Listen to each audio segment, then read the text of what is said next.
Yesterday we began looking at some of the things that Solomon sets forth in the book of Proverbs in regard to government.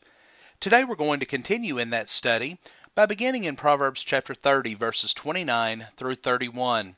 Here Solomon makes the statement that there are three things which are stately in their march, even four which are stately when they walk: the lion which is mighty among beasts and does not retreat before any, the strutting rooster, the male goat also, and a king when his army is with him. The kings with their armies are described as being stately in their march.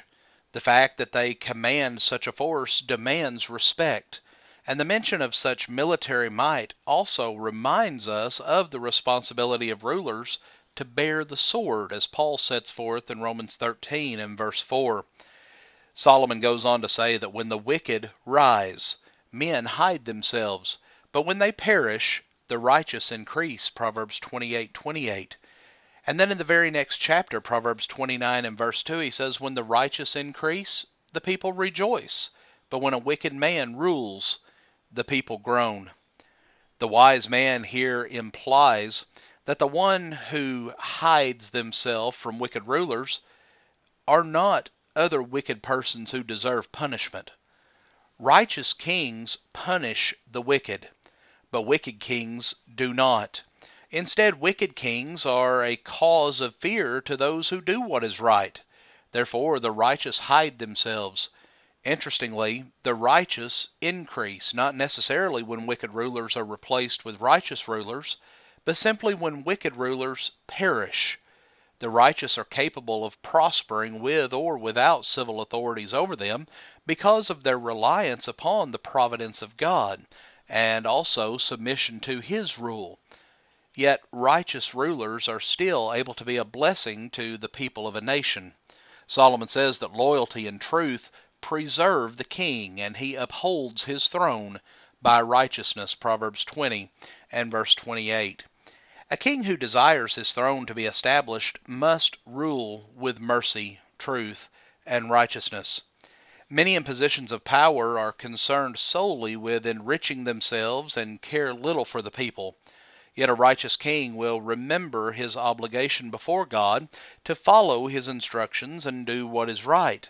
Solomon says that it is the glory of God to conceal a matter, but the glory of kings to search out a matter.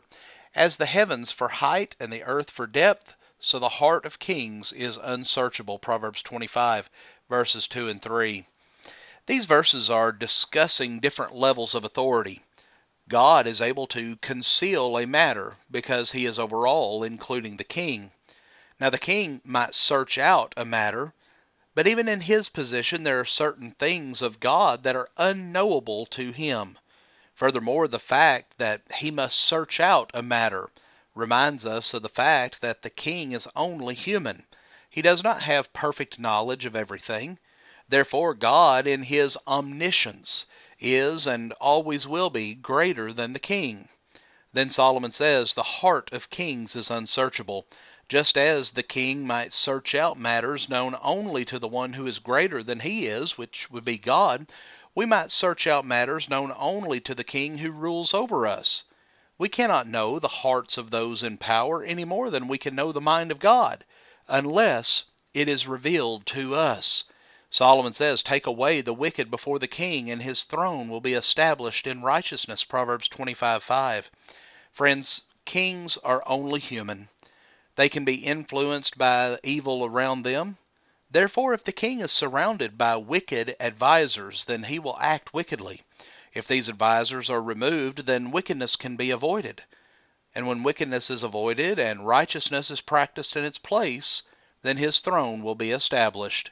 And Solomon then reminds us that riches are not forever, nor does a crown endure to all generations, Proverbs 27:24. God's reign is the only one that is eternal, friends. Human rulers hold power for just a short period of time by comparison.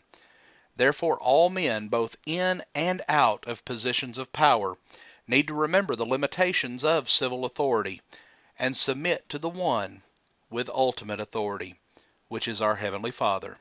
Friends, we thank you for joining us for our program today, and have a blessed day.